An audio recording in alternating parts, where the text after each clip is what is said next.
ഫെബ്രുവരി മാസം 11-ാം തീയതി ക്രിസ്തുവർഷം 2026. പാലാരിവട്ടം ബൈബിൾ ചർച്ച് മലയാളം കൂട്ടായ്മയിൽ നിന്ന് ബൈബിൾ പഠനവുമായി ദൈവകൃപയാൽ ഒരിക്കൽ കൂടി വിൻസെൻ്റ് തോമസ്. ഓരോ ബുധനാഴ്ചയും നൽകുന്ന ദൈവവചനത്തിനുള്ള സന്ദേശങ്ങൾക്കായിട്ട്, അതിനെ ഒരുക്കാനുള്ള ആരോഗ്യത്തിനായിട്ട്, അത് കേൾവിക്കാരെ ഒരുക്കുന്ന കൃപയ്ക്കായിട്ട് എല്ലാത്തിനുമായിട്ട് ഞാൻ വ്യക്തിപരമായിട്ട് ദൈവത്തിന് നന്ദി പറയുന്നു. എൻ്റെ സന്ദേശം കേൾക്കുന്ന ഏവർക്കും കർത്താവായ യേശു ക്രിസ്തുവിൻ്റെ പരിശുദ്ധ നാമത്തിൽ കൃപയും സമാധാനവും നേർന്നുകൊള്ളുന്നു. ഇന്നത്തെ തിരുവചന വായനയ്ക്കായി എടുത്തിരിക്കുന്ന വേദഭാഗം തീത്തോസിന് പൗലോസ് എഴുതിയ ലേഖനം, അതിൻ്റെ 2-ാം അധ്യായത്തിൻ്റെ 11 മുതൽ 14 വരെയുള്ള വാക്യങ്ങൾ. തീത്തോസ് 2-ാം അധ്യായം 11 മുതൽ 14 വരെയുള്ള വാക്യങ്ങൾ. സകല മനുഷ്യർക്കും രക്ഷാകരമായ ദൈവകൃപ ഉദിച്ചുവല്ലോ. നാം ഭാഗ്യകരമായ പ്രത്യാശയ്ക്കായിട്ടും മഹാദൈവവും നമ്മുടെ രക്ഷിതാവുമായ യേശുക്രിസ്തുവിൻ്റെ തേജസ്സിൻ്റെ പ്രത്യക്ഷതയ്ക്കായിട്ടും കാത്തുകൊണ്ട് ഭക്തികേടും പ്രപഞ്ചമോഹങ്ങളും വർജിച്ചിട്ട് ഈ ലോകത്തിൽ സുബോധത്തോടും നീതിയോടും ദൈവഭക്തിയോടും കൂടെ ജീവിച്ച് പോരേണ്ടതിന് അത് നമ്മെ ശിക്ഷിച്ച് വളർത്തുന്നു. അവൻ നമ്മെ സകല അധർമ്മത്തിൽ നിന്നും വീണ്ടെടുത്ത് സൽപ്രവൃത്തികളിൽ ശുഷ്കാന്തിയുള്ള ഒരു സ്വന്തം ജനമായി തനിക്ക് ശുദ്ധീകരിക്കേണ്ടതിന് തന്നെ താൻ നമുക്ക് വേണ്ടി കൊടുത്തു. വളരെ ശക്തമായ ദൈവിക ഉപദേശങ്ങൾ, അപ്പസ്തോലിക ഉപദേശങ്ങളുള്ള വേദശാസ്ത്രപരമായിട്ട് അടിസ്ഥാന ഉപദേശങ്ങളുള്ള വലിയൊരു വേദവാക്യമാണ് വായിച്ചത്. എന്നാൽ ഇന്ന് അതിലെല്ലാത്തിലേക്കും കടക്കാൻ നമുക്ക് സാധിക്കില്ലല്ലോ. നമ്മൾ പഠിച്ചു വരുന്നത് യഥാർത്ഥ സ്വാതന്ത്ര്യം എന്താണ്, അത് കർത്താവായ യേശു ക്രിസ്തുവിലാണ്, അത് ദൈവത്തെ സ്നേഹിക്കുന്നതിലാണ്, നമ്മുടെ വീണ്ടെടുപ്പുകാരനായ കർത്താവിനെ അവന് വേണ്ടി ജീവിക്കുന്നതിലാണ്, അത് പരിശുദ്ധാത്മാവിൻ്റെ ജീവിതം എന്നെല്ലാം നമുക്ക് അല്പാൽപമായിട്ട് അറിയാമല്ലോ. അതുകൊണ്ട് ഈ വേദഭാഗം നമ്മൾ വായിക്കുമ്പോൾ, കഴിഞ്ഞ ആഴ്ചകളിലെ പഠനത്തോട് ബന്ധത്തിൽ നമ്മൾ തുടരുമ്പോൾ ദൈവത്തിൻ്റെ പരിശുദ്ധാത്മാവ് നമ്മളെ പഠിപ്പിക്കേണ്ടിയിരിക്കുന്നു. അതുകൊണ്ട് ദൈവത്തിൻ്റെ പരിശുദ്ധാത്മാവിൽ ആശ്രയിച്ച് പിതാവായ ദൈവത്തിനും പുത്രനായ ദൈവത്തിനും പരിശുദ്ധാത്മാവിന് നന്ദി പറഞ്ഞുകൊണ്ട്, അതിൽ ആശ്രയിച്ചുകൊണ്ട് നമുക്ക് പ്രാർത്ഥിച്ച് ഇന്നത്തെ ക്ലാസ് ആരംഭിക്കാം. ഞങ്ങളുടെ ദൈവമായ കർത്താവേ, സ്വർഗീയ പിതാവേ, അവിടുന്ന് എത്രയോ നല്ല ദൈവമാണ്. ഓരോ ആഴ്ചകളിലും വീണ്ടും അവിടുന്ന് നിങ്ങളെ സഹായിക്കുന്ന കൃപയ്ക്കായിട്ട് സ്തോത്രം ചെയ്യുന്നു, നന്ദി പറയുന്നു. കർത്താവേ, അവിടുത്തെ രക്ഷ അത് സകല മനുഷ്യർക്കും വേണ്ടിയുള്ളതാണ്. എങ്കിലും അത് വിശ്വസിക്കുകയും അതിൽ ആശ്രയിക്കുകയും ചെയ്യുന്നവർ വളരെ ചുരുക്കമാണ്. അതുകൊണ്ട് എൻ്റെ ശുശ്രൂഷയിലും ഈ പഠനത്തിന് എത്ര ഫലവത്താകുമെന്ന് ദൈവത്തിനറിയാം. അതുകൊണ്ട് നിരുത്സാഹം ഇല്ലാതെ ഉത്സാഹത്തോടു കൂടി പഠിക്കാനും പഠിപ്പിക്കുവാനും കേൾവിക്കാരെ സഹായിക്കണമേ, അടിയനെ സഹായിക്കണമേ. ഇന്നത്തെ വേദവാക്യം ഞങ്ങൾ പഠിക്കുമ്പോൾ ശരിയായ സ്വാതന്ത്ര്യം ഞങ്ങൾ പഠിക്കുമ്പോൾ അത് തിരുവചനത്തിൽ നിന്ന് പഠിച്ച് തിരുനാമത്തെ മഹത്വപ്പെടുത്തുവാനും ഞങ്ങൾക്ക് അവിടുന്ന് ഇച്ഛിക്കുന്നത് പോലെ ഒരു വീണ്ടെടുക്കപ്പെട്ട ജീവിതവും ആത്മീയ ജീവിതം ഉണ്ടാകുവാൻ ഇടയാക്കണമേ നിങ്ങൾ പ്രാർത്ഥിക്കുന്നു. യേശു ക്രിസ്തുവിൻ്റെ നാമത്തിലായാൽ സ്വീകരിക്കണമേ, സ്വർഗീയ പിതാവേ. നാം പഠിച്ചു വരുന്നത് ശരിയായ സ്വാതന്ത്ര്യത്തെക്കുറിച്ചാണ്. ശരിയായ സ്വാതന്ത്ര്യം സാക്ഷാൽ ദൈവത്തെ സേവിക്കുക തന്നെ. രണ്ടാമതായിട്ട് ശരിയായ സ്വാതന്ത്ര്യം വീണ്ടെടുക്കപ്പെട്ടവരായി ദൈവമക്കളായി ജീവിക്കുന്നത് തന്നെയാണ്. ഇതിനെല്ലാം ആധാരമായിട്ട് അതുപോലെ മൂന്നാമതായിട്ട് ശരിയായ സ്വാതന്ത്ര്യം ദൈവവചന പ്രകാരമുള്ള ആത്മീയ ജീവിതമാണ്. അപ്പോൾ അതുകൊണ്ട് ഇതെല്ലാം നാം കഴിഞ്ഞ ആഴ്ച നമ്മൾ അല്പമായിട്ട് ആവർത്തന പുസ്തകത്തിൽ നിന്നും പുതിയ നിയമത്തിൽ നിന്നും തീത്തോസിൻ്റെ ലേഖനത്തിൽ നമ്മൾ വായിച്ചാണ്. കഴിഞ്ഞ ആഴ്ചയിൽ ദൈവം നമ്മുടെ ആത്മീയ ജീവിതത്തെ സംബന്ധിച്ച്, വീണ്ടെടുക്കപ്പെട്ട ജീവിതത്തെ സംബന്ധിച്ച് എന്ത് ആഗ്രഹിക്കുന്നു എന്നുള്ള കാര്യം, അതിൻ്റെ ഉദ്ദേശം എന്താണെന്നെല്ലാം നാം അല്പമായിട്ട് ചിന്തിക്കുകയുണ്ടായി. അതുകൊണ്ട് ഗഹനമായ വിഷയങ്ങളാണ് നാം പഠിക്കുന്നത്. എങ്കിലും അത് ദൈവത്തിൻ്റെ പരിശുദ്ധാത്മാവ് ഉള്ളവർക്ക് അത് മനസ്സിലാക്കുവാനും അതനുസരിച്ച് പ്രായോഗികമാക്കുവാനും അത് നമുക്ക് സാധിക്കും എന്ന് ഞാൻ നിങ്ങളെ ഓർപ്പിക്കാൻ ആഗ്രഹിക്കുകയാണ്. അപ്പോൾ അങ്ങനെ 3 പ്രധാനപ്പെട്ട കാര്യങ്ങളാണ് നാം കഴിഞ്ഞ ആഴ്ച ഒരു സംക്ഷേപം എന്നുള്ള സമ്മറി എന്നുള്ള നിലയിൽ നാം പഠിച്ച വേദഭാഗത്തിൽ മനസ്സിലാക്കി. അതിലല്പം കൂടി ഒരു എക്സ്പ്ലനേഷൻ, ഒരു വിവരണം നമുക്ക് ആവശ്യമാണ്. അതുമാത്രമല്ല, അത് ദൈവവചനത്തിൽ നിന്ന് കാണിക്കുക എന്നുള്ളതാണ് എന്നെപ്പോലുള്ള ഉപദേശകന്മാരുടെ, പഠിപ്പിക്കുന്ന ആൾക്കാരുടെ ഉത്തരവാദിത്തം.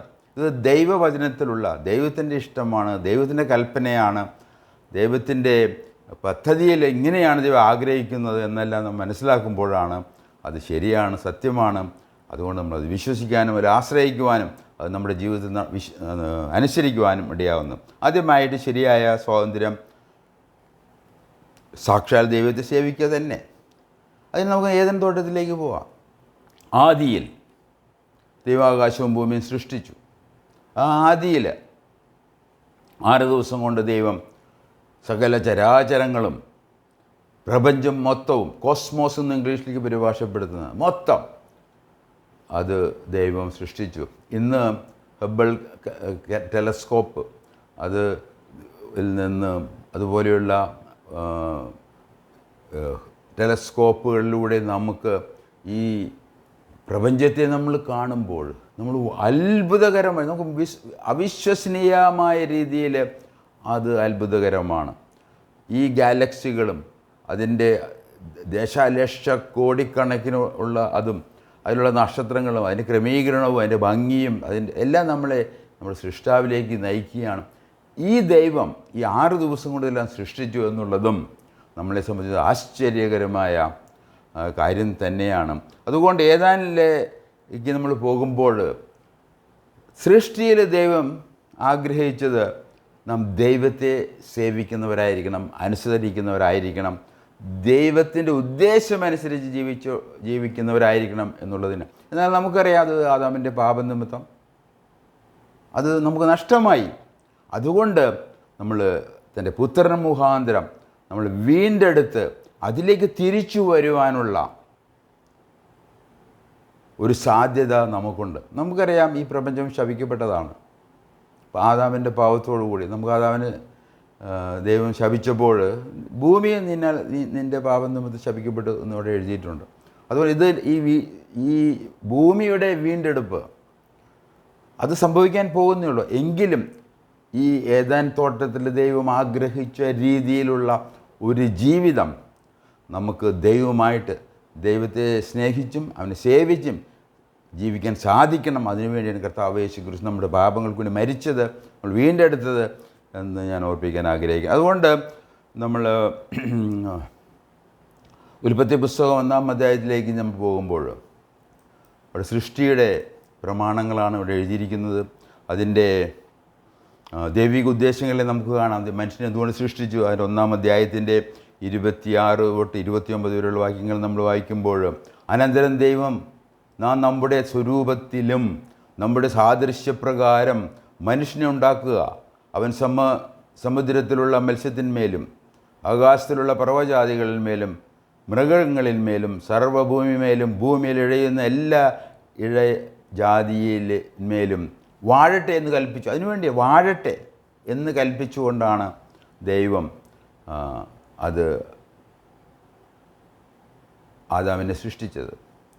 അതിൻ്റെ 27-ാം വാക്യത്തിൽ ഇങ്ങനെ ദൈവം തൻ്റെ സ്വരൂപത്തിൽ മനുഷ്യനെ സൃഷ്ടിച്ചു, ദൈവത്തിൻ്റെ സ്വരൂപത്തിൽ അവനെ സൃഷ്ടിച്ചു, ആണും പെണ്ണുമായി അവരെ സൃഷ്ടിച്ചു. വളരെ പ്രധാനപ്പെട്ട വിഷയമാണ്. ഇന്ന് ആണും പെണ്ണും തിരിച്ചറിയാത്തൊരു ലോകത്തിലാണ് നാം ജീവിക്കുന്നത്. അതുകൊണ്ട് ശരിയായ ദൈവഭക്തന്മാരായി തീരുമ്പോൾ, കർത്താവായ യേശു ക്രിസ്തുവിൽ വിശ്വസിച്ച് നാം വീണ്ടെടുക്കപ്പെട്ടു എന്നുള്ള ബോധ്യത്തോടു കൂടി നമ്മുടെ ജീവിതത്തെ നയിക്കുമ്പോൾ ആണും പെണ്ണും എന്ന ഒരു വ്യത്യാസം മാത്രമേ നമുക്കുണ്ടാകുകയുള്ളൂ. അതുപോലെ മാത്രമല്ല, പറഞ്ഞ പോലെ വാഴുക എന്നുള്ളത് നമ്മളെ സംബന്ധിച്ചുള്ളത് യാഥാർത്ഥ്യമായി തീരും. അതുപോലെ തന്നെ 2-ാം അധ്യായം നമ്മൾ പരിശോധിക്കുമ്പോൾ, 2-ാം അധ്യായം ഉൽപ്പത്തി 2-ാം അധ്യായത്തിൽ അതിൻ്റെ 16-ഉം 17-ഉം വാക്യങ്ങൾ നമ്മൾ വായിക്കുമ്പോൾ ഇങ്ങനെയാണ് എഴുതിയിരിക്കുന്നത്: യഹോവയായ ദൈവം മനുഷ്യനോട് കൽപ്പിച്ചത് എന്തെന്നാൽ, തോട്ടത്തിലെ സകല വൃക്ഷങ്ങളുടെയും ഫലം നിനക്ക് ഇഷ്ടം പോലെ തിന്നാം. 17-ാം വാക്യം, എന്നാൽ നന്മ തിന്മകളെക്കുറിച്ചുള്ള അറിവിൻ്റെ വൃക്ഷത്തിൻ ഫലം തിന്നരുത്, തിന്നുന്ന നാളിൽ നീ മരിക്കും. അപ്പോൾ 2-ാം അധ്യായത്തിൻ്റെ 16-ഉം 17-ാം വാക്യത്തിൽ ദൈവം ഒരു നിയന്ത്രണം ഏർപ്പെടുത്തുകയാണ്. എന്തിനു വേണ്ടിയാണത്? ദൈവത്തെ അനുസരിച്ചും ദൈവത്തെ സ്നേഹിച്ചും ജീവിക്കേണ്ടതിനും സേവിക്കേണ്ടതിനും വേണ്ടി മാത്രമാണ്. അല്ലാതെ നന്മതിന്മകളുടെ വൃക്ഷത്തിൽ തിന്നു കഴിഞ്ഞാൽ എന്താ പ്രശ്നം ഉണ്ടാകുന്നത്? പക്ഷേ അരുത് എന്നുള്ള ഒരു കൽപ്പന, അതാണ് നമ്മുടെ ജീവിതത്തെ നയിക്കേണ്ടത്. അതുകൊണ്ട് നമ്മൾ പൗലോസ് അപ്പോസ്തലൻ്റെ ഭാഷയിൽ പറയുമ്പോൾ സുവിശേഷത്തിൻ്റെ അനുസരണത്തിനായിട്ട്, അതുകൊണ്ട് നമ്മുടെ ക്രിസ്തീയ ജീവിതത്തിൽ വിശ്വാസത്താൽ തുടങ്ങുന്നു, വിശ്വാസത്താൽ തുടരുന്നു, ആ വിശ്വാസത്തിൽ അനുസരണവും ഉണ്ട് എന്ന് ഓർപ്പിക്കാൻ ഞാൻ ആഗ്രഹിക്കുകയാണ്. അതുപോലെ ദൈവകൽപ്പന 2-ാം അധ്യായത്തിൽ 16-ും 17-ും കൽപ്പന നമുക്ക് കാണാം. അപ്പോൾ 1-ാം അധ്യായത്തിൻ്റെ 26-ാം വാക്യത്തിൽ വാഴുക എന്നുള്ള ഒരു ഉദ്ദേശം, 1-ാം അധ്യായത്തിൻ്റെ 28-ാം വാക്യത്തിൽ നമ്മൾ വായിക്കുമ്പോൾ അവിടെ പെരുകുക എന്നുള്ളൊരു ആശയം ദൈവം അവിടെ എഴുതിയിട്ടുണ്ട്. 28-ാം വാക്യം, ദൈവം അവരെ അനുഗ്രഹിച്ചു, ആണും പെണ്ണുമായി സൃഷ്ടിച്ചു, ആദാമിനെ ഹവ്വയെയും സൃഷ്ടിച്ചു, അവരെ അനുഗ്രഹിച്ചു. എങ്ങനെ അനുഗ്രഹിച്ചു? അവരെ അനുഗ്രഹിച്ചു, നിങ്ങൾ സന്താനപുഷ്ടിയുള്ളവരായി പെരുകി ഭൂമിയിൽ നിറഞ്ഞ് അതിനെ അടക്കി സമുദ്രത്തിലെ മത്സ്യത്തിന്മേലും ആകാശത്തിലെ പർവ്വജാതികളിലും സകല ഭൂചര ജന്തുവിന്മേലും വാഴുവിൻ എന്ന് അവർ കൽപ്പിച്ചു. അവിടെ വീണ്ടും ഒരു വാഴുവിൻ എന്നുള്ളൊരു കൽപ്പന, അത് സന്താനപുഷ്ടിയുള്ളവരെ എന്ന് പറഞ്ഞാൽ ദൈവം ആഗ്രഹിച്ചത് ഏദനിലെ കിഴക്ക് ഒരു തോട്ടമുണ്ടാക്കി അവിടെയാണ് ആദാമിനെ ഹവ്വയെ ആക്കിയത്. അതുപോലെ ആദവും ഹവ്വയും ഈ ലോകം മുഴുവനാക്കണമായിരുന്നു. പക്ഷേ അത് ദീർഘകാലം നിന്നില്ല. പാപം കടന്നു, പാപത്താൽ മരണം എല്ലാവരിലേക്കും കടന്നു. അങ്ങനെ ഈ ലോകം ഭയങ്കര പ്രശ്നമായി. എന്നാൽ അതിന് പകരക്കാരനായിട്ട് അവസാനത്തെ ആദാം വന്ന് നമ്മളെ വീണ്ടെടുപ്പ് സാധിച്ചിരിക്കുകയാണ് എന്നുള്ളതാണ് സുവിശേഷം എന്ന് പറയുന്നത്. അതുപോലെ തന്നെ 1-ാം അധ്യായത്തിൽ 29-ാം വാക്യത്തിൽ ആഹാരത്തെക്കുറിച്ച് പറയുന്നുണ്ട്. ഭൂമിയിൽ എങ്ങും വിത്തുള്ള സസ്യങ്ങളും വൃക്ഷത്തിൻ്റെ വിത്തുള്ള ഫലം കായ്ക്കുന്ന സകല വൃക്ഷങ്ങളും ഇതാ ഞാൻ നിനക്ക് തന്നിരിക്കുന്നു, അവ നിനക്ക് ആഹാരമായിരിക്കട്ടെ. അതുകൊണ്ട് നമ്മുടെ ഭക്ഷണ രീതി, അതിനും ദൈവം ചില ക്രമീകരണങ്ങൾ ചെയ്തിട്ടുണ്ട്. നമുക്കറിയാം, നോഹയുടെ കാലത്തുള്ള ആ ജലപ്രളയത്തിന് ശേഷം നമുക്ക് മാംസം കഴിക്കാനുള്ള അനുവാദം നൽകിയിട്ടുണ്ട്. അപ്പം എങ്ങനെ വന്നാലും നമ്മുടെ ഭക്തിയുള്ള ജീവിതം എന്ന് വെച്ചാൽ ശരിയായിട്ടുള്ള സ്വാതന്ത്ര്യം, അതും ദൈവത്തിൻ്റെ ആഗ്രഹപ്രകാരം, ഉദ്ദേശപ്രകാരം, ദൈവവചനപ്രകാരം അതും നിയന്ത്രിക്കപ്പെടേണ്ടതാണ്. അതാണ് നമ്മുടെ സ്വാതന്ത്ര്യം. ആ സ്വാതന്ത്ര്യത്തിലുള്ള ജീവിതമാണ് നാം ചെയ്യേണ്ടത്. അതുപോലെ തന്നെ ആഹാരം, വേല ചെയ്യുക. 2-ാം അധ്യായത്തിലേക്ക് നാം പോകുമ്പോൾ അതിൻ്റെ 15-ാം വാക്യത്തിൽ എഴുതിയിരിക്കുന്നത് നമുക്ക് വായിച്ചു നോക്കാം. യഹോവയായ ദൈവം മനുഷ്യനെ കൂട്ടിക്കൊണ്ടുപോയി ഏദൻ തോട്ടത്തിൽ വേല ചെയ്യുവാനും അതിനെ കാപ്പാനും അവിടെ ആക്കി. അതുകൊണ്ട് നമുക്ക് അതിനെ കാക്കുക, സംരക്ഷിക്കുക എന്നുള്ളത് ദൈവം കൊടുത്ത ഉത്തരവാദിത്വമാണത്. അത് സന്തോഷകരമായി ചെയ്യണം. അതുകൊണ്ട് വേല എന്നുള്ളത് ഒരു ആത്മീയ മനുഷ്യനെ സംബന്ധിച്ചിടത്തോളം അത് പരമപ്രധാനമായിട്ടുള്ളതാണ്. വേല ചെയ്യാത്തവൻ തിന്നരുത് എന്നാണ് വേദപുസ്തകം പറയുന്നത്. വേല ചെയ്യാതെ തിന്നരുത്. അതുകൊണ്ട് നമ്മുടെ ശുശ്രൂഷകളിലും വേല ചെയ്ത് നമുക്ക് ചെയ്യാം. എങ്കിലും ഇപ്പോൾ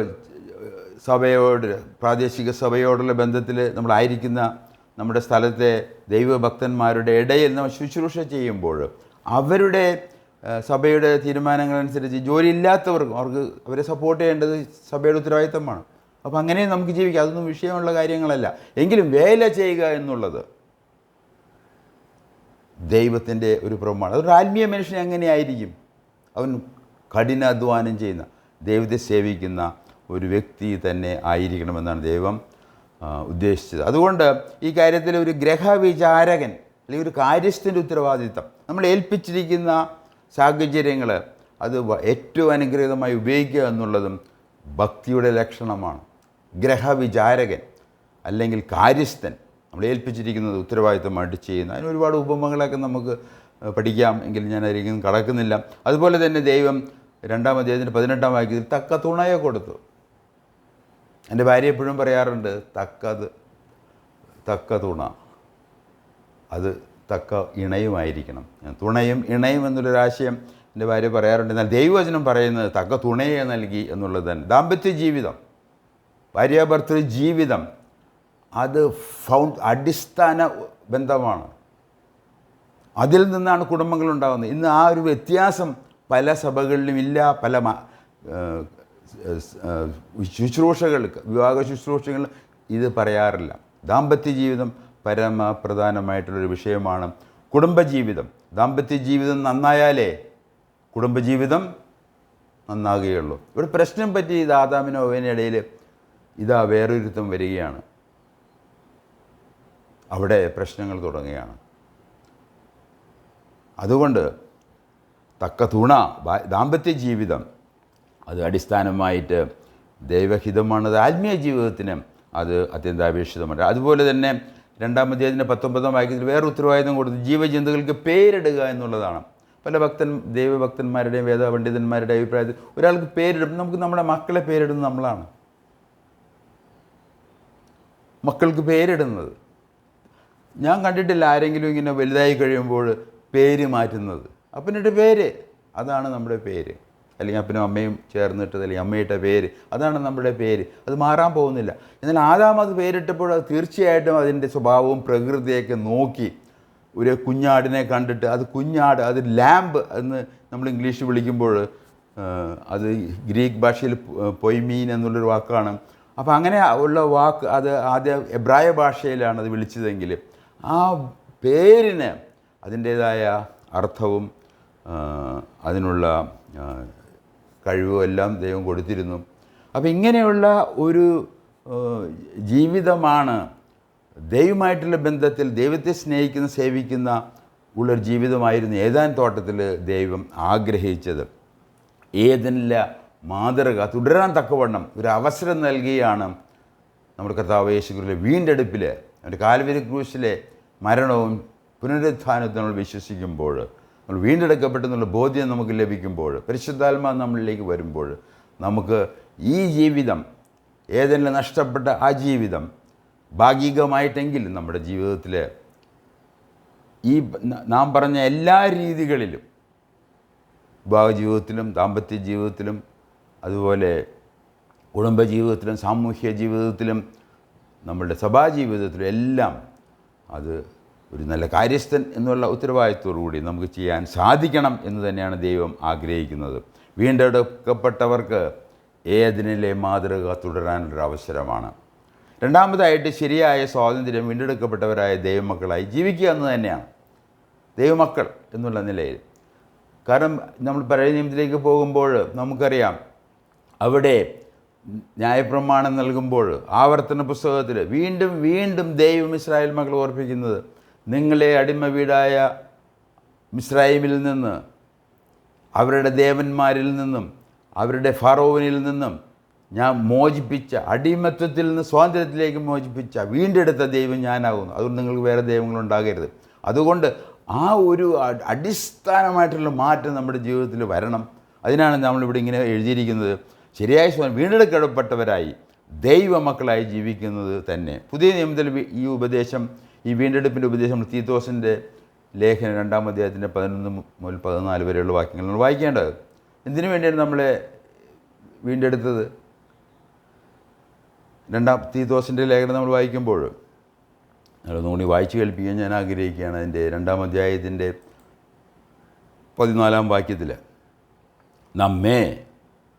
അവൻ നമ്മെ, അപ്പോൾ അവനെന്ന് പറയുമ്പോൾ നമുക്കറിയാം ഇത് നമ്മുടെ വീണ്ടെടുപ്പുകാരനായ കർത്താവ് യേശുക്രിസ്തുവിനെ കുറിച്ച് പറയുകയാണ്. അതെന്ത് ചെയ്തു? അവൻ നമ്മെ സകലാധർമ്മത്തിൽ നിന്ന് വീണ്ടെടുത്ത് സൽപ്രവൃത്തികളിൽ ശുഷ്കാന്തിയുള്ള ഒരു സ്വന്തം ജനമായി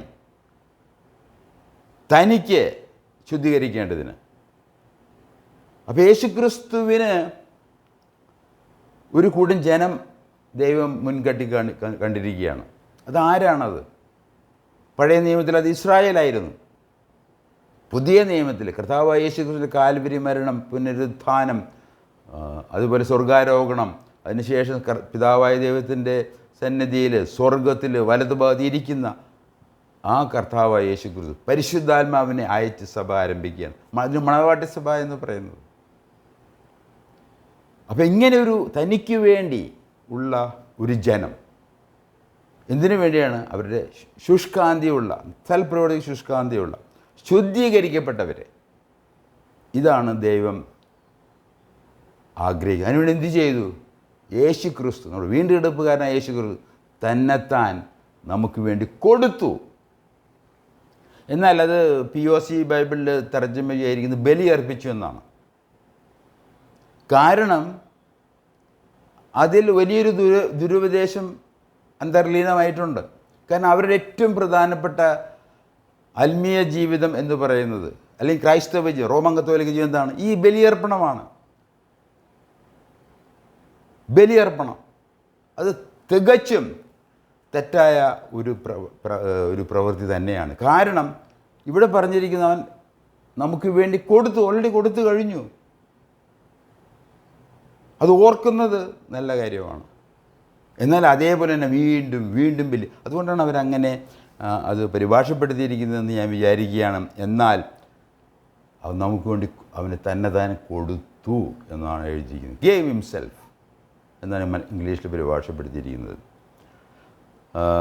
ഇവിടെ എഴുതിയിരിക്കുന്നത് നമ്മെ പ്രതി തന്നെ ബലി അർപ്പിച്ചതിൻ്റെ ഉദ്ദേശം പലതാണ്. അധർമ്മത്തിൽ നിന്ന് വീണ്ടെടുക്കാൻ. അപ്പോൾ അത് 2-ാം അധ്യായം, തീത്തോസിൻ്റെ ലേഖനം 2-ാം അധ്യായം, അതായത് നമ്മൾ അല്പമായിട്ട് നമ്മൾ അത് പഠിക്കാൻ ശ്രമിക്കുകയാണെങ്കിലും അപ്പോൾ നമുക്ക് വേണ്ടി തന്നെ കൊടുത്തു. നമുക്ക് വേണ്ടി എന്ന് എഴുതിയിരിക്കുന്നത്. തീർച്ചയായിട്ടും ഇവിടെ തീത്തോസിന് എഴുതിയ ഈ ലേഖനത്തിൽ പൗലോസ് ഉദ്ദേശിക്കുന്ന സഭയിലെ വിശ്വാസികളുടെ കൂട്ടത്തെ ആണ് എന്ന് നമുക്ക് വ്യക്തമായിട്ട് പറയാം. അല്ലാതെ ഒരു സാർവത്രികമായിട്ട് സകല മനുഷ്യരും ഇന്ന് ദൈവമക്കളല്ല. അവർക്ക് വേണ്ടി കൊടുത്തു എങ്കിലും അവരത് വിശ്വാസികൾക്ക് മാത്രമാണത് ലഭിക്കുന്നത് എന്ന് ഞാൻ ഓർപ്പിക്കാൻ ആഗ്രഹിക്കുകയാണ്. അവൻ തന്നെ കൊടുത്തു. എന്തിനു വേണ്ടിയാണ്? നമ്മൾ വീണ്ടെടുക്കാനായിട്ട്. വീണ്ടെടുപ്പ് അവനെ കൊടുത്തു എന്നുള്ളത് ബലിയർപ്പണം ആയിരുന്നുള്ളത് നമുക്കറിയാം. പക്ഷെ ഇവിടെ എഴുതിയിരിക്കുന്ന ബലിയർപ്പണമല്ല, അവൻ തന്നെ നമുക്ക് വേണ്ടി കൊടുക്കുകയാണ് ചെയ്തത്. എന്നാൽ ബലിയർപ്പണം ആവശ്യമായിരുന്നു. അതിന് പ്രൊപ്പീറ്റിയേഷൻ എന്ന് പറയാം, പ്രായശ്ചിത്തയാഗം ആവശ്യമായിരുന്നു. അതല്ല ഇവിടെ ഉദ്ദേശിച്ചിരിക്കുന്നത്. ഇവിടെ ബലിയർപ്പിക്കുന്ന എഴുതിയിരിക്കുന്നത് അത് തെറ്റായ പരിഭാഷയാണ്. അത് അവർ മനഃപൂർവ്വം ചെയ്തിരിക്കുന്നതാണ്. കാരണം അവർ ചെയ്യുന്ന ഏറ്റവും വലിയ തെറ്റ് അത് തന്നെയാണ് എന്ന് ഓർപ്പിക്കാൻ ഞാൻ ആഗ്രഹിക്കുകയാണ്. അതുപോലെ നമ്മളെ എന്താ എഴുതിയിരിക്കുന്നത്? വീണ്ടെടുത്ത സൽപ്രവൃത്തികൾ അധർമ്മത്തിൽ നിന്ന് നമ്മളെ വീണ്ടെടുത്തു. അതുമാത്രമല്ല, ഫ്രം എവ്രി ലോലെസ് ഡീഡ്സ് എന്ന് അവിടെ എഴുതിയിരിക്കുന്നു. പിന്നെ നമ്മളെ പ്യൂരിഫൈ ചെയ്യണം. എന്തിനു വേണ്ടിയാണ്? Four himself. അവന് വേണ്ടി ഒരു കൂട്ടത്തെ, അവനിന്ന് ശുഷ്കാന്തിയുള്ള, സൽപ്രവർത്തികളിൽ ശുഷ്കാന്തിയുള്ള ഒരു ജനത്തെ പ്യൂരിഫൈ ചെയ്തുകൊണ്ടിരിക്കുകയാണ്. അതുകൊണ്ട് നമ്മുടെ പ്യൂരിഫിക്കേഷൻ, അതിനാണ് നമ്മൾ തീർച്ചയായിട്ടും നമ്മൾ പറയുന്നത് നമ്മുടെ വിശുദ്ധ ജീവിതം. നമുക്കതുകൊണ്ട് വിശുദ്ധ ജീവിതം നമുക്ക് ആരംഭിക്കണമെങ്കിൽ നമ്മൾ വീണ്ടെടുക്കപ്പെട്ടവരായിരിക്കണം. ആ വീണ്ടെടുപ്പുകാരനായ കർത്താവും അവൻ്റെ പ്രവൃത്തിയിൽ നാം വിശ്വസിച്ചാൽ മാത്രമേ നമുക്കത് ലഭിക്കുകയുള്ളൂ. ഇവിടെ 2 പ്രധാനപ്പെട്ട കാര്യങ്ങൾ ഓർപ്പിക്കാൻ ഞാൻ ആഗ്രഹിക്കുകയാണ്. അവന് വേണ്ടി സ്വന്തം ജനം അവൻ ഇന്ന് കൂട്ടിക്കൊണ്ടിരിക്കുകയാണ്. അതാണ് സഭ എന്ന് പറയുന്നത്. ദീർഘനാളുകൾക്ക് മുമ്പ് ഞാനും സുവിശേഷം കിട്ടി, ഞാൻ വിശ്വസിച്ചു, ഞാൻ കർത്താവ് യേശു സഭയുടെ മണവാട്ട സഭയുടെ അംഗമായി തീർന്നു. അന്ന് മുതൽ എൻ്റെ ആത്മീയ ജീവിതം തുടങ്ങി. അതിൽ പാകപ്പിഴകൾ ഉണ്ട് എന്നുള്ള തീർച്ചയാണ്. എന്നാൽ കർത്താവായ യേശു ക്രിസ്തു എന്നെ ശുദ്ധീകരിച്ചുകൊണ്ടിരിക്കുകയാണ്. ശുദ്ധീകരിച്ച് അവൻ്റെ സ്വന്തം ജനം എന്നുള്ള നിലയിൽ എന്നെ ഒന്ന് ശുദ്ധീകരിച്ചുകൊണ്ടിരിക്കുന്നു എന്നുള്ളതും അത് പറയാൻ പറ്റുന്നൊരു കാര്യം. 3-മതായിട്ട് ശരിയായ സ്വാതന്ത്ര്യം ദൈവവചനപ്രകാരമുള്ള ആത്മീയ ജീവിതമാണ്. നമുക്കറിയാം, പഴയ നിയമത്തിൽ ദൈവം ആദാമിനോടും ആദിമ പിതാക്കന്മാരോടെല്ലാം നോഹയോടെല്ലാം നേരിട്ട് സംസാരിച്ച ദൈവമാണ്. എന്നാൽ പിൽക്കാലങ്ങളിൽ ദൈവം എന്തു ചെയ്തു? പ്രവാചകന്മാരിലൂടെ സംസാരിക്കുകയുണ്ടായി. എന്നാൽ അവിടെ കള്ളപ്രവാചകന്മാർ വന്നു. അപ്പോൾ അങ്ങനെ കള്ളപ്രവാചകന്മാർ, ദുരുപദേശകന്മാർ സഭയിലും നമ്മുടെ സാഹചര്യങ്ങളിലും ഉണ്ട് എങ്കിൽ അവരെ തിരിച്ചറിഞ്ഞ് അവരെ പുറത്താക്കുക എന്നുള്ളത് നമ്മുടെ ഉത്തരവാദിത്തമാണ്. അതുകൊണ്ടാണ് ദൈവവചനം അത് ശരിയായി പഠിപ്പിക്കുക എന്നുള്ളത് ഒരു ആത്മീയ ലക്ഷണമാണ്. നമ്മുടെ ക്രിസ്തീയ ജീവിതത്തിൽ ഒരു ശുശ്രൂഷ നിങ്ങൾ തിത്തോസിൻ്റെ ലേഖനം വായിച്ചു നോക്കൂ. സത്യോപദേശം, പഥ്യോപദേശം എന്നെല്ലാം പറയാം. സൗണ്ട് ഡോക്ട്രിൻ, ശരിയായിട്ടുള്ള ഉപദേശങ്ങളിൽ മേൽ, അപ്പസ്തോലിക ഉപദേശങ്ങളിൽ മേൽ നാം പണിയണം എന്നുള്ളത് വളരെ പ്രധാനപ്പെട്ട. എന്നാൽ മാത്രമേ നമുക്ക് ഭക്തന്മാരായിട്ട്, ദൈവഭക്തന്മാരായിട്ട് ജീവിക്കാൻ സാധിക്കുകയുള്ളൂ. അതുകൊണ്ട് മൂന്നാമതായിട്ട് ശരിയായ സ്വാതന്ത്ര്യം ദൈവവചനപ്രകാരമുള്ള ആത്മീയ ജീവിതമാണ്. ദൈവവചനത്തിൽ നിന്ന് സ്വാതന്ത്ര്യത്തിനെതിരായ പോരാട്ടവുമുണ്ട്. അത് നമ്മൾ മനസ്സിലായിരിക്കണം. നമുക്കറിയാം, ദൈവം ആഗ്രഹിച്ച രീതിയിൽ ഏതാൻ തോട്ടത്തിൽ തുടരാനായിട്ട് സാധിക്കുമായിരുന്നു. എന്നാൽ നമുക്കറിയാം, സർപ്പം വരുന്നു, ആ സർപ്പത്തിന് സാത്താൻ പ്രവേശിക്കുന്നു, സാത്താനോട് സംസാരിക്കുന്നു എന്നെല്ലാം നമുക്കറിയാം. വെളിപാട് പുസ്തകം നമ്മൾ വായിക്കുമ്പോൾ അതിന് അവിടെ നിന്ന് മനസ്സിലാകുന്നത്. അപ്പോൾ അതിനൊരു ശത്രു ഉണ്ട്. ആ ശത്രു 3 തരത്തിലാണ് നമുക്ക് ശത്രുതയുള്ളത്. ഒന്ന് പാപം, മരണം, സാത്താൻ. ഇങ്ങനെ 3 പ്രധാനപ്പെട്ട ദൈവവചനത്തിൽ നിന്ന് സ്വാതന്ത്ര്യത്തിനായ പോരാട്ടമുണ്ട്. സ്വാതന്ത്ര്യത്തിനെതിരെ ശത്രു, 1 പാപം, 2 മരണം, 3 സാത്താൻ. അതിനുവേണ്ടി ചില 1-2 വാക്യങ്ങൾ വായിക്കാൻ ഞാൻ ആഗ്രഹിക്കുകയാണ്. 1 യോഹന്നാൻ 3-ാം അധ്യായത്തിൻ്റെ 8-ാം വാക്യം. പിശാച് ആദ്യം മുതലേ പാപം ചെയ്യുന്നവനാണ്. ആദ്യം മുതലേ പിശാചിൻ്റെ പ്രവൃത്തികളെ നശിപ്പിക്കുന്നതിന് വേണ്ടിയാണ് ദൈവപുത്രൻ പ്രത്യക്ഷനായത്. നിങ്ങൾ മനസ്സിലാക്കിയിരുന്നെങ്കിൽ ഞാൻ ആഗ്രഹിക്കുകയാണ്. ദൈവത്തിന് എന്തുകൊണ്ട് പ്രത്യക്ഷനായി? പിശാചിൻ്റെ പ്രവൃത്തികളെ നശിപ്പിക്കുന്നതിന് വേണ്ടിയാണ്. അത് നശിപ്പിച്ചോ? നശിപ്പിച്ചു. അപ്പോൾ അതുകൊണ്ടാണ് യേശു ക്രിസ്തുവിൻ്റെ വിശ്വാസം വഴി നമുക്ക് ഈ ഒരു സ്ഥിതിയിലേക്ക് കടക്കാൻ കഴിയുന്നത്. സാത്താൻ്റെ പ്രവൃത്തികളുള്ള 2 കൊരിന്ത്യർ 4-ാം അധ്യായത്തിന് 4-ാം വാക്യത്തിൽ ഇപ്രകാരം എഴുതിയിരിക്കുന്നു: ഈ ലോകത്തിൻ്റെ ദേവൻ, POC ബൈബിളിൽ ദേവൻ എന്ന പരിഭാഷപ്പെടുത്തി. എന്നാൽ സത്യവേദ പുസ്തകത്തിൽ അത് ദൈവം എന്ന്, ഈ ലോകത്തിൻ്റെ ദൈവം എന്ന് പരിഭാഷപ്പെടുത്തിയിട്ടുണ്ട്. അവിശ്വാസികളായ അവരുടെ മനസ്സിനെ അന്ധമാക്കിയിരിക്കുന്നു. തന്നിമിത്തം ദൈവത്തിൻ്റെ പ്രതിരൂപമായ ക്രിസ്തുവിൻ്റെ മഹത്വമേറിയ സുവിശേഷത്തിൻ്റെ പ്രകാശം അവർക്ക് ദൃശ്യമല്ല. നിങ്ങൾ എൻ്റെ ഇംഗ്ലീഷ് ചാനലിൽ നിങ്ങൾ ശ്രദ്ധിച്ചാൽ നമ്മൾ ഈ ദിവസങ്ങളിൽ പഠിച്ചു വരുന്നത് സുവിശേഷം എന്ന ഒറ്റ വാക്കിൻ്റെ ഉപദേശമാണ്. നിങ്ങൾക്ക് ഇംഗ്ലീഷ് അറിയാമെങ്കിൽ നിങ്ങളത് ശ്രദ്ധിച്ചു ഒന്ന് കേട്ടാൽ കൊള്ളാമെന്ന് ഞാൻ വിചാരിക്കുകയാണ്. മഹത്വമേറിയ സുവിശേഷത്തിൻ്റെ പ്രകാശം അത് കാണുവാൻ തടസ്സമുള്ളത് ഈ സാത്താനാണ്. അവനവർ കണ്ണുകളെ കുരുടാക്കിയിരിക്കുക. ഇതാണ് സാത്താൻ നമുക്കെതിരായിട്ട് ചെയ്യുന്നത്. അതുകൊണ്ട് നമ്മുടെ ക്രൈസ്തവ ജീവിതത്തിന്, ആത്മീയ ജീവിതത്തിന്, ദൈവത്തെ സ്നേഹിക്കുന്നതിന്, സേവിക്കുന്ന തടസ്സമുണ്ട് എന്നുള്ളത് നാം മനസ്സിലാക്കുന്നത് നല്ല കാര്യം തന്നെയാണ്. എഫേസ്യ ലേഖനം 6-ാം അധ്യായത്തിൻ്റെ 11-12 വാക്യങ്ങൾ നമ്മൾ വായിക്കുമ്പോൾ, സാത്താൻ്റെ കുടില തന്ത്രങ്ങളെ എതിർത്ത് നിൽക്കുവാൻ ദൈവത്തിൻ്റെ എല്ലാ ആയുധങ്ങളും ധരിക്കുവിൻ. എന്തെന്നാൽ നമ്മൾ മാംസത്തിനും രക്തത്തിനും എതിരായിട്ടല്ല, പ്രഭുത്വങ്ങൾക്കും ആധിപത്യങ്ങൾക്കും ഈ അന്ധകാര ലോകത്തിൻ്റെ അധിപന്മാർക്കും സ്വർഗീയ ഇടങ്ങളിൽ വർത്തിക്കുന്ന തിന്മയുടെ ദുരാത്മാക്കൾക്കും എതിരെയായിട്ടാണ് പടവെട്ടുന്നത്. അതുകൊണ്ട് നമുക്കൊരു പടവെട്ട് ഉണ്ട്, ഒരു യുദ്ധം ഉണ്ട്, നമ്മുടെ ആത്മീയ ജീവിതത്തിലൊരു പോരാട്ടം ഉണ്ട് എന്ന് നമ്മൾ മനസ്സിലാക്കണം. അപ്പോൾ എങ്ങനെ നമുക്ക് ജയിക്കാൻ കഴിയും? ഒരാൾ ജയിച്ചവനുണ്ട്, അത് നമ്മുടെ കർത്താവായ യേശു ക്രിസ്തു. മരണത്തെ ജയിച്ചു, പാപത്തെ ജയിച്ചു, പുനരുദ്ധാനം ചെയ്തു, സ്വർഗാരോഹണം ചെയ്തു, സ്വർഗത്തിലേക്ക് പോയി, പിന്നെ വലത്ത് ഭാഗത്തിരുന്നു. അവൻ പരിശുദ്ധാത്മാവിനെ അയച്ചു, പരിശുദ്ധാത്മാവിനെ സ്നാനപ്പെടുത്തി നമ്മൾ യേശു ക്രിസ്തുവുമായിട്ട് ബന്ധപ്പെടുത്തുന്ന ശുശ്രൂഷ നടന്നുകൊണ്ടിരിക്കുകയാണ്. അങ്ങനെ പാപം, മരണം, സാത്താൻ ഇവയെ ജയിച്ച ഏക വ്യക്തിയും യേശു ക്രിസ്തു മാത്രമാണ്. അതിനുവേണ്ടി ചില 1-2 വാക്യം ഞാൻ വായിക്കാൻ ആഗ്രഹിക്കുന്നു. വെളിപ്പാട് പുസ്തകം 1-ാം അധ്യായത്തിൻ്റെ 18-ാം വാക്യം. അവൻ ജയാളിയാണെന്നുള്ളതിന് ഒരു വാക്യം ഞാൻ വായിച്ച് കേൾപ്പിക്കുകയാണ്. ഞാൻ ഈ സംസാരിക്കുന്ന കർത്താവ് യേശു ക്രിസ്തു തന്നെയാണ്. ഉയർത്തെഴുന്നേറ്റ സ്വർഗാരോഹണം ചെയ്ത യേശു ക്രിസ്തു വെളിപ്പെടുത്തുകയാണ് തന്നെക്കുറിച്ച്. വായിക്കുന്നത്: ഞാൻ മരിച്ചവനായിരുന്നു, എന്നാൽ ഇതാ ഞാൻ എന്നേക്കും ജീവിക്കുന്നു, മരണത്തിൻ്റെയും നരകത്തിൻ്റെയും താക്കോലുകൾ എൻ്റെ കയ്യിലുണ്ട്. ഈ താക്കോലുള്ളത് പത്രോസിൻ്റെ കയ്യിലോ പൗലോസിൻ്റെ കയ്യിലോ ഒന്നുമല്ല, അന്ത്യോക്യയിലും അല്ല, അത് റഷ്യയിലും അല്ല, യുക്രൈനിലും അല്ല, പൗരസ്ത്യ സഭകളുടെ അധിപന്മാരുടെ അടുത്തല്ലേ താക്കോലിരിക്കുന്നത്, കർത്താവ് യേശു ക്രിസ്തുവിൻ്റെ അടുത്താണ്.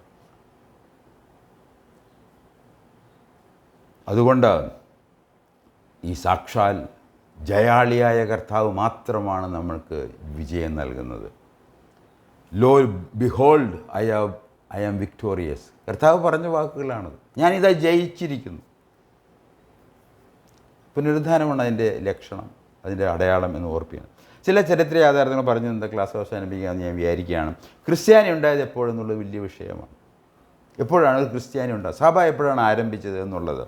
യേശു ക്രിസ്തുവിൻ്റെ കാൽവരി മരണം, പുനരുദ്ധാനം, സ്വർഗാരോഹണം തുടർന്ന് സ്വർഗത്തിൽ പിതാവിൻ്റെ വലത്തുഭാഗത്ത് ഇരുന്നതിന് ശേഷം ക്രിസ്ത്യാനി ഉണ്ടായത്. എങ്ങനെ ക്രിസ്ത്യാനി ഉണ്ടായത്? പരിശുദ്ധാത്മാവിനെ അയച്ചു. അപ്പസ്തലന്മാർ അവനാൽ നിറഞ്ഞ് അവിടുന്ന് അവൻ പ്രസംഗിച്ചു, സുവിശേഷം പ്രസംഗിച്ചു. അങ്ങനെയാണ് സഭ ഉണ്ടാകുന്നത്, മണവാട്ടി സഭ ഉണ്ടാകുന്നത്. യേശു ക്രിസ്തുവിൻ്റെ ജയത്തിൻ ഫലമാണ് ക്രിസ്ത്യാനി സഭ.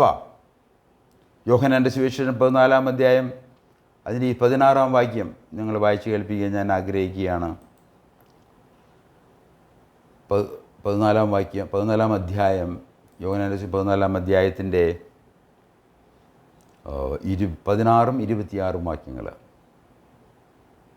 യോഹന്നാൻ്റെ സുവിശേഷം 14-ാം അധ്യായം 16-ാം വാക്യം. എന്നാൽ ഞാൻ പിതാവിനോട് ചോദിക്കും, അവൻ സത്യത്തിൻ്റെ ആത്മാവ് എന്ന മറ്റൊരു കാര്യസ്ഥനെ എന്നേക്കും നിങ്ങളോട് കൂടെ ഇരിക്കേണ്ടതിന് നിങ്ങൾക്ക് തരും.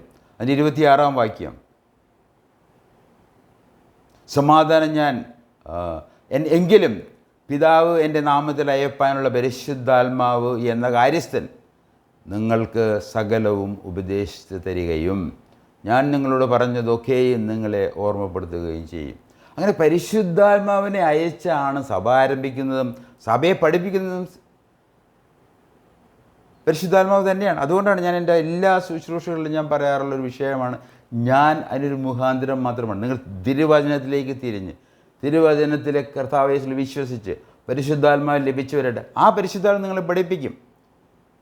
അവനാണ് ശരിയായിട്ടുള്ള സത്യം പഠിപ്പിക്കുന്നവൻ. അപ്പോസ്തലപ്രവൃത്തി 1-ാം അധ്യായത്തിൻ്റെ 4-5 വാക്യങ്ങൾ വായിക്കാൻ ഞാൻ ആഗ്രഹിക്കുകയാണ്. അപ്പോസ്തല പ്രവൃത്തികൾ എന്തിനു വേണ്ടി വായിക്കുന്നത്? സഭ എപ്പോൾ ആരംഭിച്ചു എന്നുള്ളതിന്. ക്രിസ്ത്യാനി എപ്പോഴും ഉണ്ടായി. നിങ്ങളാ ക്രിസ്ത്യാനിയാണോ എന്നുള്ളതാണ് വിഷയം. അത് പാരമ്പര്യത്താലല്ല ക്രിസ്ത്യാനിയാവുന്നത്, ജനിച്ചപ്പോൾ വെള്ളം തെളിച്ചുകൊണ്ടല്ല നമ്മൾ ക്രിസ്ത്യാനിയാവുന്നത്. നമ്മൾ ക്രിസ്ത്യാനിയാവുന്നത് ശരിയായി നമ്മൾ പരിശുദ്ധാത്മാവിനിലേക്കും ലഭിക്കുമ്പോഴാണ് എന്ന് നമ്മൾ ഓർത്തിരിക്കേണ്ടത് ആവശ്യമാണ്. അത് വിശ്വാസത്താൽ സംഭവിക്കുന്നു എന്നുള്ളത് വേദപുസ്തകത്തിലെ ശക്തമായ ഒരു ഉപദേശം തന്നെയാണ്. അപ്പോസ്തലർ 1-ാം അധ്യായത്തിൻ്റെ 4-ഉം 5-ഉം വാക്യങ്ങൾ. അങ്ങനെ അവൻ അവരുമായി കൂടിയിരിക്കുമ്പോൾ, അവൻ എന്ന് പറയുന്ന കർത്താവ് പുനരുദ്ധാനം ചെയ്ത കർത്താവായ യേശു ക്രിസ്തുവാണ് ഇവിടെ സംസാരിക്കുന്നത്. അങ്ങനെ അവൻ അവരുമായി കൂടിയിരിക്കുമ്പോൾ അവരോട്, നിങ്ങൾ യെരൂശലേമിൽ നിന്ന് വാങ്ങിപ്പോകാതെ എന്നോട് കേട്ട പിതാവിൻ്റെ വാഗ്ദത്തത്തിനായി കാത്തിരിക്കണം. 5-ാം വാക്യം. യോഹന്നാൻ വെള്ളം കൊണ്ട് സ്നാനം കഴിപ്പിച്ചു, നിങ്ങളോ ഇനി ഏറെ നാൾ കഴിയും മുമ്പേ പരിശുദ്ധാത്മ കൊണ്ട് സ്നാനം ലഭിക്കും എന്ന് കൽപ്പിച്ചു.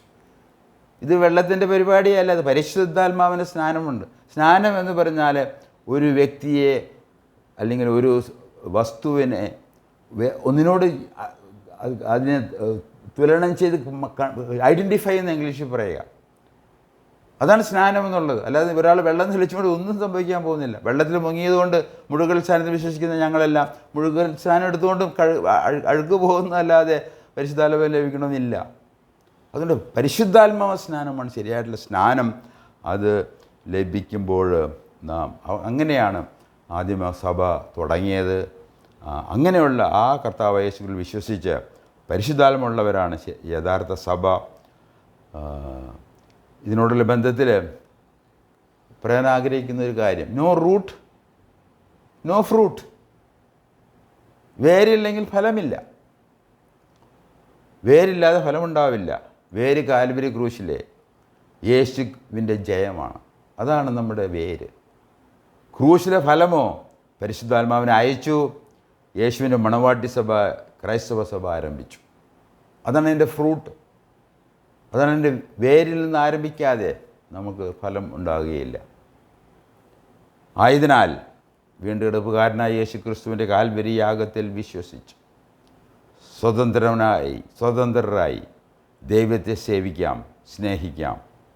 ദൈവം ഉപദേശിക്കുന്ന വിധം സൽപ്രവർത്തികൾ ചെയ്യാം. തീത്തോസിൻ്റെ ലേഖനം 2-ാം അധ്യായത്തിൻ്റെ 12-ഉം 13-ഉം വാക്യങ്ങൾ വായിച്ച് നമുക്ക് ഇന്നത്തെ ക്ലാസ് അവസാനിപ്പിക്കാം. 2-ാം അധ്യായത്തിൻ്റെ 12ഉം 13ഉം വാക്യങ്ങൾ നിങ്ങൾക്ക് വേണ്ടി ഞാൻ വായിക്കുകയാണ്. നാം ഭാഗ്യകരമായ പ്രത്യാശയ്ക്കായിട്ടും മഹാദൈവവും നമ്മുടെ രക്ഷിതാവുമായ യേശുക്രിസ്തുവിൻ്റെ തേജസ്സിൻ്റെ പ്രത്യക്ഷതയ്ക്കായിട്ടും കാത്തുകൊണ്ട് ഭക്തികേടും പ്രപഞ്ചമോഹങ്ങളും വർജിച്ചിട്ട് ഈ ലോകത്തിൽ സുബോധത്തോടും നീതിയോടും ദൈവഭക്തിയോടും കൂടെ ജീവിച്ച് പോരേണ്ടതിന് അത് നമ്മെ ശിക്ഷിച്ചു വളർത്തുന്നു. ദൈവം നമ്മളെ സഹായിക്കട്ടെ.